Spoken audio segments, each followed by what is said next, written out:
par Dieu et qu'elle a un rôle essentiel à jouer dans l'avancement du royaume de Dieu.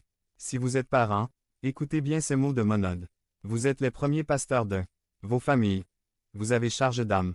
Vous en rendrez compte. J'ai lu l'histoire d'un jeune pasteur qui a écrit à un autre pasteur pour partager sa tristesse que son église était si petite.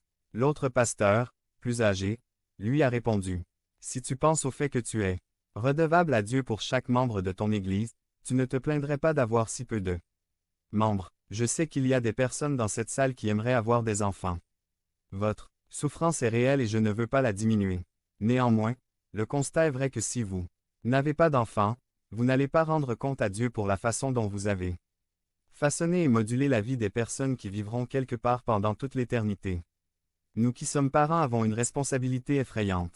Ce n'est pas que nous serons jugés selon le résultat, mais selon notre œuvre. 1 Corinthiens 3.7 à 8. Ce n'est pas celui qui plante qui est quelque chose, ni celui qui arrose, mais Dieu qui fait croître. Celui qui plante et celui qui arrose sont égaux, et chacun recevra sa propre récompense selon son propre travail. Ce n'est pas que Dieu dit « Ah, ces enfants sont bien. Bravo, parents. » Il peut y avoir un père qui ne fait rien pour créer des disciples dans sa maison, mais ses enfants suivent le Seigneur grâce à l'œuvre de quelqu'un d'autre, la mère, une monitrice à l'église, etc. La Bible dit « Chacun recevra sa propre récompense selon son propre travail, pas selon comment mes enfants sont en tant qu'adultes. » Il ne faut pas juger un père ou une mère selon ses enfants, mais selon le travail qu'il ou qu'elle fait en tant que parent. Quel est donc le travail d'un père, d'une mère, que le Seigneur nous donne à faire? Une Horace Monod 21-09-29. Sermon, fragments et lettres French Edition.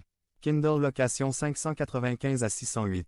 Kindle Edition. 2 Horace Monod 21-09-29. Sermon, fragments et lettres French Edition. Kindle location 612 à 623. Kindle Edition.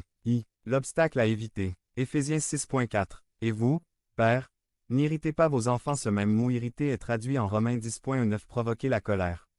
L'idée est de susciter la colère. Il ne parle pas seulement du fait de la faire délibérément, mais même sans faire exprès. Un autre mot grec, mais la même idée se trouve en Colossiens 3.21.